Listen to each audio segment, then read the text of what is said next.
Episode 2 की शुरुआत वहीं से होती है जहां सब कुछ ऑलरेडी मेसी हो चुका होता है। एंजू येउल को किस करने के बाद तुरंत वहां से भाग जाती है। बाद में उसे रियलाइज होता है कि शायद उसे रुक कर एक्सप्लेन करना चाहिए, लेकिन तब तक बहुत देर हो चुकी होती है। उधर येउल भी उसे ढूंढ रहा होता है। दोनों इतने करीब होते हुए भी अलग अलग डायरेक्शन में चल पड़ते हैं, जैसे किस्मत जानबूझ के उन्हें मिस करवा रही हो। कर्फ्यू का वक्त पास आते ही अंजू फिर से गिल्दुम बन जाती है। इस बार टारगेट चीफ सेंसर का घर होता है। वो सिर्फ चावल और सीवुड चुराती है, क्योंकि गिल्दुन के लिए चोरी कभी लालच थी ही नहीं, सिर्फ जरूरत रही है। हमेशा की तरह वो ड्राइंग छोड़ जाती है, एक साइलेंट मैसेज की तरह। अगली सुबह अंजू सुन लेती है कि घर के स्लेव्स गिल्दुन की तारीफ कर रहे होते हैं और उस चोर को लोग क्रिमिनल नहीं हीरो समझने लगे हैं।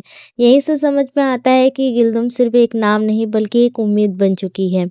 तभी हम पिछली रात का फ्लैशबैक देखते हैं, जहां इंजू ऑलमोस्ट पकड़ी जाती है जब युनबुक उसे रोक लेता है।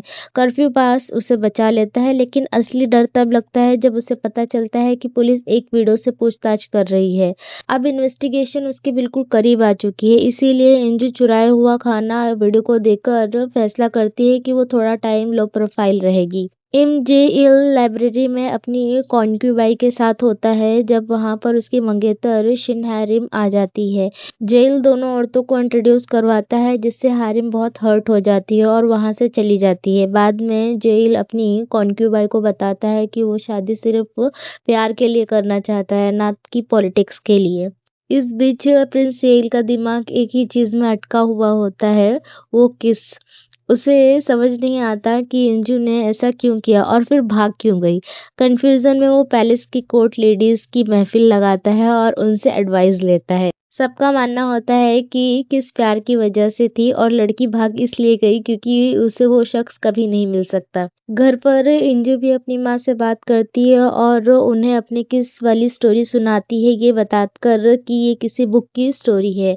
उसकी माँ कहती है कि ये कहानी वाली लड़की गलत है, क्योंकि वो किसी और से प्यार करती है जबकि उसकी शादी कहीं और फिक्स हो चुकी है। दूसरी तरफ सभी मंत्री राजा की झूठी तारीफें कर रहे होते हैं, पर राजा कहता है कि उसे मिंजी जैसे सच बोलने वाले लोग पसंद आते हैं।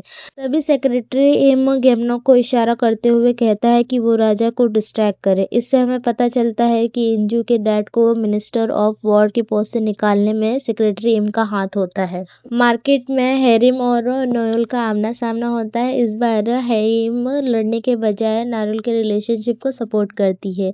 ये नेरुल के लिए अनएक्सपेक्टेड होता है और वो गुस्से में जेइल को वार्न करती है कि उसे अपने गेम का हिस्सा ना बनाए। चिर प्रैक्टिस के दौरान देल कहता है कि इंजू सॉनबर्ग से बेहतर तीरंदाज है। वो इंजू से रिक्वेस्ट करता है कि वो उसके दोस्तों के सामने उसकी इज्जत रख ले। इंजू मान जाती है, पर एक शर्त पर कि वो सिविल एग्जाम पर फोकस करेगा और अपने दोस्तों से दूर रहेगा। जेइल को ये बात पता चल जाती है, जिससे वो गुस्से में उसे चैलेंज करता है कि वो एप्पल अपने भाई के सर पर रख कर निशाना लगाए, लेकिन अपनी गिल्दुन उससे भी मुश्किल टारगेट हिट करके सबको इम्प्रेस कर देती है। उधर इन्वेस्टिगेशन चल रही होती है। ये उल देगचू को मार्केट भेजता है इंजू के स्केच के साथ और खुद गिल्दुन के केस पर फोकस करता है। एक ऑफिसर बताता है कि इंजू शायद पिछली रात गिल्दुन से मिल चुकी है, इसीलिए वो सब हेमंसू जाने का डिसाइड करते हैं। मार्केट में इंजू गिल्दुन का वांटेड पोस्टर देखकर समझ जाती है कि उसे कुछ टाइम के लिए लो प्रोफाइल रहना होगा। युनबुक और प्रिंस येल हिमांशु पहुंचते हैं, जहां उनकी मुलाकात हैरिम से होती है, जो मार्केट में लगा प्रिंस का वांटेड पोस्टर देखकर उसे बुद्धू कह देती है। लेकिन हमारा प्रिंस बहुत चिल्गाई होता है, वो इस बात का बुरा नहीं मानता बल्कि हैरिम को गिरने से बचाता है। लेकिन वो सब जिस काम के लिए आए होते हैं वो नहीं होता, क्योंकि अंजू ने आज छुट्टी ली होती है। चीफ सेंसर अपने पावर का गलत यूज करते हुए विडो को पब्लिकली ह्यूमिलिएट करता है और उसकी सारी चीजें ले लेता है। अंजू मदद